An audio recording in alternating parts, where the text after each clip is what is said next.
Claus. The subject of Santa Claus should not be taken lightly.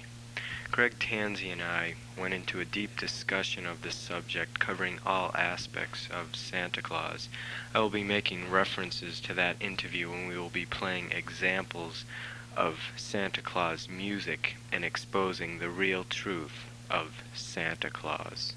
I really think that Santa Claus is nothing more than an exaggerated truth that has been expanded upon and like I say, exaggerated, but to the point where it's totally off the wall, misleading, and it's a lie. What's the name of the song, Ken? Okay, the first one we're going to play is Santa Claus is Coming to Town. All right, this is Santa Claus is Coming to Town.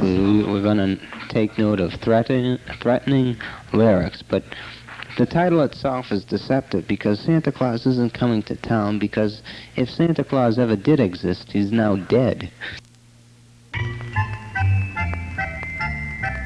You better watch out, you better not cry, better not pout, I'm telling you why. Santa Claus is coming to town. He's making a list and checking it twice, gonna find out who's naughty and nice. Santa Claus is coming to town. He sees you when you're sleeping, he knows when you're away, he knows if you've been bad or good, so be good for goodness sake. Well, I think we've heard enough of that. Yes. Well, it is a threat. It is a threat to the Yes, child.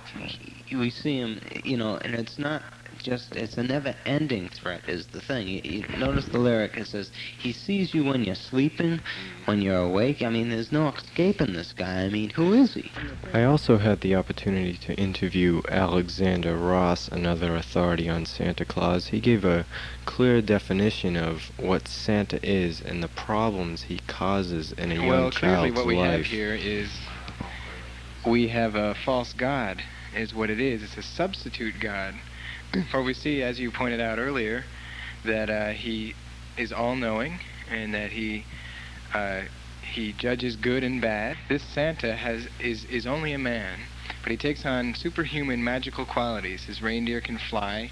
He lives in the North Pole, and what he is he's more of a treat for the child's selfishness, creating toys for the child's own self-indulgence.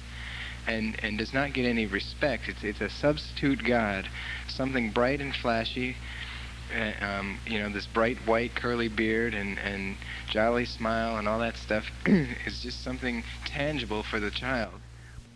We have another piece from a song here that you'll see it's somewhat like the other one. Now, what's the name of the song? It's this hideous tune is called When Santa Claus Gets Your Letter. Now, this is the ritual of children writing their letter to to Santa, another lie, a waste of a stamp, too. And what he's gonna say. So, and when they ask Santa for things.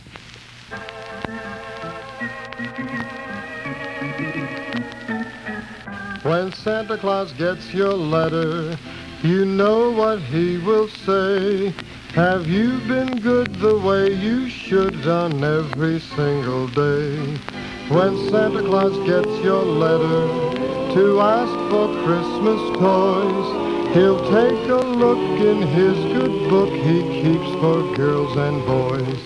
He'll stroke his beard, his eyes will glow, and at your name he'll peer.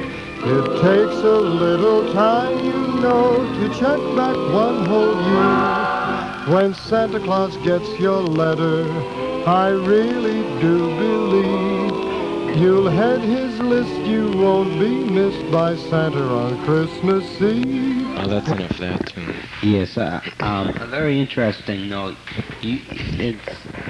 The song speaks about when Santa checks his book. And I noticed that, as we too. know, from the book of Revelation, it says that books will be opened, and if your name is not on in that book of Yeah, life. the Book of Life, right. And we see the similarity. There's also, notice a lot of passing judgment. It's like, he says, have you been good the way you should? Yeah, they get a nice rhyme to it, but that doesn't excuse them. Okay, also I noticed in this particular song they put life into this character. It's no longer this, it seems to me like You mean the bouncing up rhythmic tune? his type eyes were flaring a fire.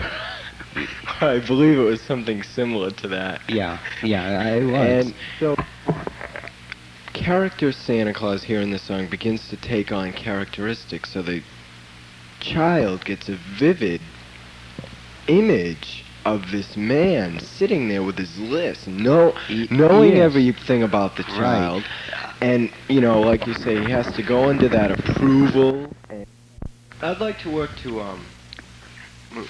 move on to probably the most significant thing that makes Santa Claus powerful in the child's mind, and that is going to visit Santa. You sit on Santa's lap. There he is. You've heard so much about him. There he is in the supermarket. Whatever, the store.